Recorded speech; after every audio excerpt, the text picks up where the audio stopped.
Donc on est devant la maison de la RATP. Là, il y a eu une journée d'appel à la grève aujourd'hui au niveau de la RATP.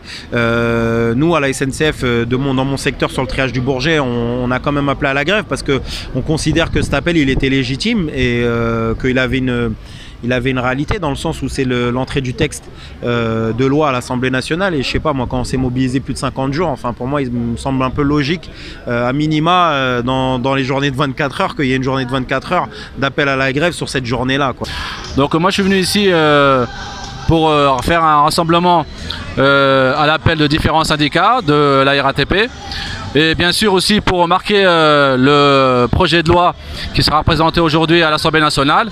Donc aussi pour marquer notre mobilisation. Nous sommes toujours là mobilisés contre cette réforme des retraites et bien d'autres aussi qui vont nous proposer des régressions sociales diverses et variées.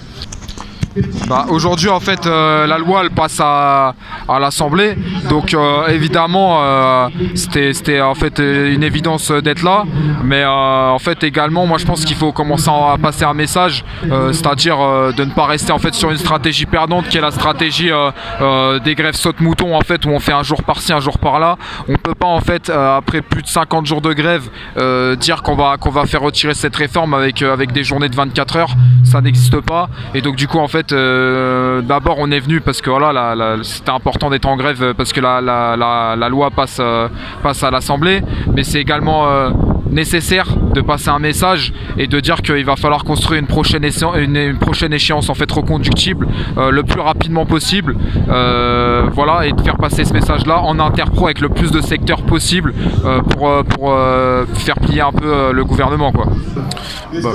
Aujourd'hui, pourquoi c'était important d'être là, c'est que concrètement pour nous, voilà, il y a eu un appel à la grève du 17.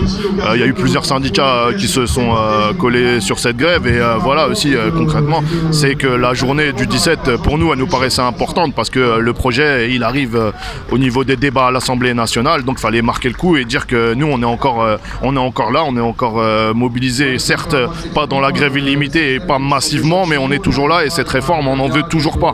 Elle est mauvaise pour tout le monde, elle est néfaste pour tout le monde et on se laissera pas faire, et si ça doit repartir, on repartira. Voilà. Bonjour, je pense que c'était une date importante parce que en termes de cohérence, c'est le jour où le texte passe à l'Assemblée, donc c'est bien quand même qu'on nous voit un petit peu, qu'on voit que le mouvement est toujours là. Après, il est urgent aussi de trouver une stratégie qui soit plus efficace que les journées saute-mouton, parce qu'au final, on perd 5 à 6 jours de salaire par mois, alors en sachant très bien que contrairement à la reconductible, ça va nous mener nulle part. Donc on essaye aussi de trouver autre chose et d'essayer de généraliser la grève, c'est toujours le but. Depuis le 5 décembre, on essaye d'appeler les autres secteurs, donc on en est toujours là. Alors déjà, c'était important pour moi d'être là parce que pour moi le mouvement n'est pas terminé, hein. On est en grève depuis le 5 décembre, donc même si on a repris le boulot depuis on va dire fin janvier, pour nous le mouvement il ne s'arrête pas là, la loi n'a pas été votée. Et puis aujourd'hui également, c'est aussi un appel de mon secteur au niveau du métro, donc forcément je me devais d'être présente et de répondre à l'appel. Les journées un peu saute-mouton, en fin de compte, riment pas à grand chose parce que on est appelé des fois sur des journées tous des 4-5 jours. Donc en fin de compte, c'est perdre du salaire pour pas grand chose. On voit bien que ça n'a pas de réel impact puisqu'on a fait quasiment 2 mois de grève consécutive et on n'a pas obtenu grand chose avec. Donc c'est clair que de faire une journée par semaine, ça n'apporte pas grand chose. Donc là, l'appel de la rencontre nationale, c'est hyper important parce que on a besoin de se coordonner à la base et on s'est rendu compte que d'être que la RATP, la SNCF, ça n'avait pas l'impact qu'on avait pu imaginer et qu'on a besoin que tous les autres secteurs en fait se joignent à nous pour pouvoir généraliser le mouvement et le massifier. Après, ce que nous on est venu dire en tout cas, c'est que quoi qu'il arrive, on sait très bien, c'est pas avec les journées de grève de 24 heures qu'on va gagner, ça c'est sûr. Il va nous falloir un retour d'une grève de masse, mais une grève de masse non pas avec des secteurs isolés comme ça a pu être le cas depuis le 5 décembre, parce que mis à part la RATP et la SNCF qui ont été forts dans le mouvement, plus l'éducation nationale pendant la période avant les vacances scolaires, il n'y a pas eu réellement de gros secteurs du privé et du public qui se sont mis dans la mobilisation. Et ce dont on a besoin en tout cas demain, c'est qu'il y ait une grève de masse là-dessus avec l'ensemble de nos camarades de l'énergie, des raffineries, les égoutiers, la propreté, la SNCF, la RATP, l'éducation nationale, mais également la jeunesse, parce que la jeunesse c'est primordial. Et là, voilà, on est en préparation d'une rencontre nationale là bientôt avec plusieurs secteurs, des raffineries, de l'énergie, mais pas que, d'autres secteurs qui vont venir venir s'ajouter pour essayer de discuter, de proposer un plan de bataille commun, de repartir dans une grève reconductible ensemble, privé et public, mais également avec la jeunesse, très rapidement pour terminer de taper sur le clou sur lequel on tape depuis le 5 décembre. De toute manière, c'est un peu des secteurs réels de la bataille, voilà, qui ont été en grève, qu'on a vu présents pendant ce mouvement-là. Et le truc, c'est qu'il va falloir en fait élargir encore plus. Et ça correspond un peu au taf qu'on a fait en fait depuis le début du 13 septembre, quand la RATP s'est mobilisée ici même. Et en fait, pendant cette période-là, jusqu'au 5 décembre, on a fait un taf de terrain, on a tourné en fait, on a parlé aux collègues, on ne s'est pas arrêté, on a construit ce mouvement.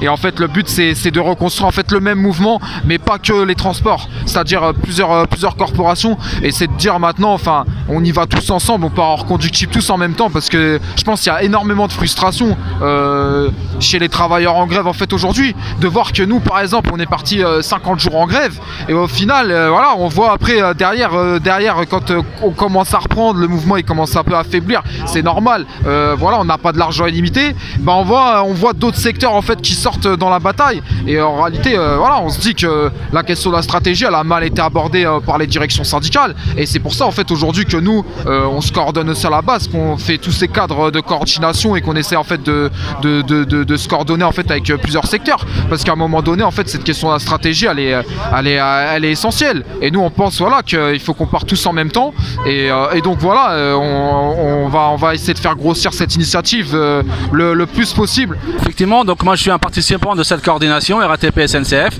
qui existe depuis déjà quelques mois.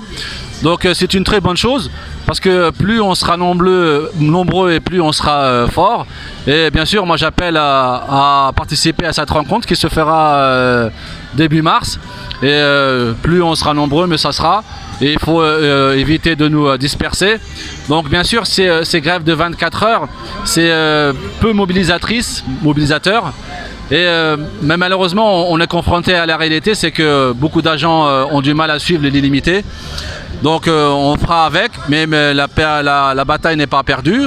Il est fort possible qu'on risque de repartir pour une grève en reconductible. Ça ne veut pas dire qu'on a repris le travail, qu'on accepte la réforme. Non, on est toujours contre cette réforme.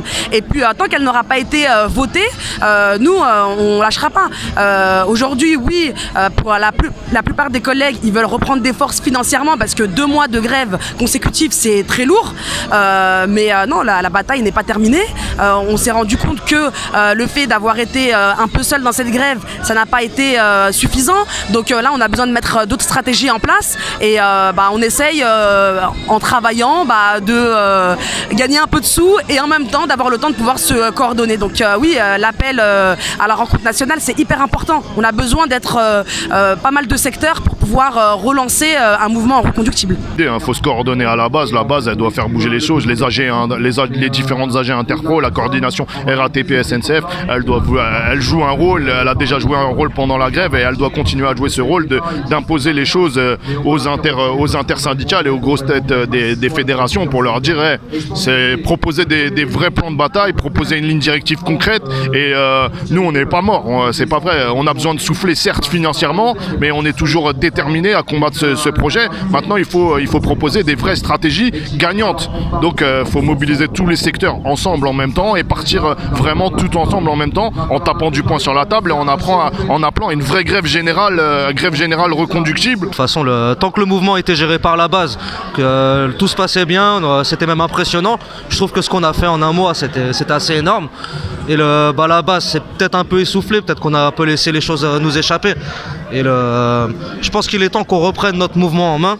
Et de toute façon, si c'est pas nous qui faisons en sorte de généraliser, personne ne le fera pour nous. C'est à nous de faire les choses. Et donc par rapport à la prochaine rencontre nationale qui va avoir lieu au mois de mars, on est en pleine discussion en fait avec des camarades, notamment de la CGT, des raffineries, de l'énergie, avec lesquels en fait on partage déjà une première rencontre ensemble, une discussion qui a duré quasiment 3 heures, dans laquelle on a posé un peu les bases d'un plan de bataille, le premier bilan de la mobilisation en fait, de ce qui a fait défaut, de ce qui nous a manqué, de ce qui a été notre réussite.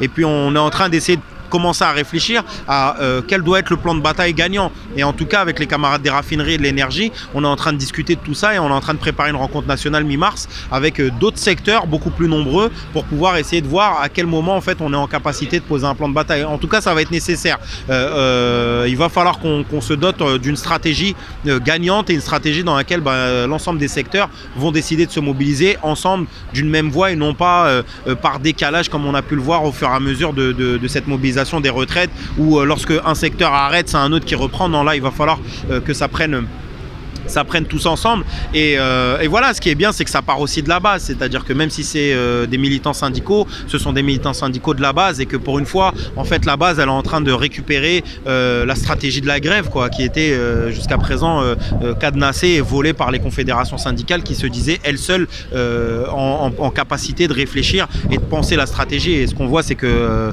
en tout cas la stratégie, les plans de bataille qui sont proposés depuis un certain nombre d'années, ce sont que des stratégies de défaite, ce sont que des stratégies perdantes, ce sont des prophètes de la défaite. Aujourd'hui encore, après plus de 50 jours de grève, à part des journées de grève saute-mouton de 24 heures qui ne proposent aucune perspective, sinon des petites mobilisations et des manifestations, il n'y a rien d'autre. Et les gens, ce qu'ils veulent, ce ne sont pas des grèves épuisantes, ce ne sont pas des manifestations épuisantes, mais c'est une mobilisation en fait qui puisse gagner, une mobilisation qui puisse faire reculer définitivement le gouvernement. Et pour ça, on sait qu'après 50 jours de grève, c'est pas avec des journées de 24 heures qu'on va gagner. Donc en tout cas, la rencontre nationale, elle a pour ambition d'essayer de doter le mouvement ouvrier en réalité d'une stratégie gagnante, mais pour ça il va falloir qu'on essaie avec nos petits bras d'essayer de rassembler autour de nous les secteurs forts du mouvement ouvrier, la jeunesse et autres, pour pouvoir essayer de définir un calendrier ensemble si on y arrive peut-être d'ici fin avril, début mai, enfin voilà.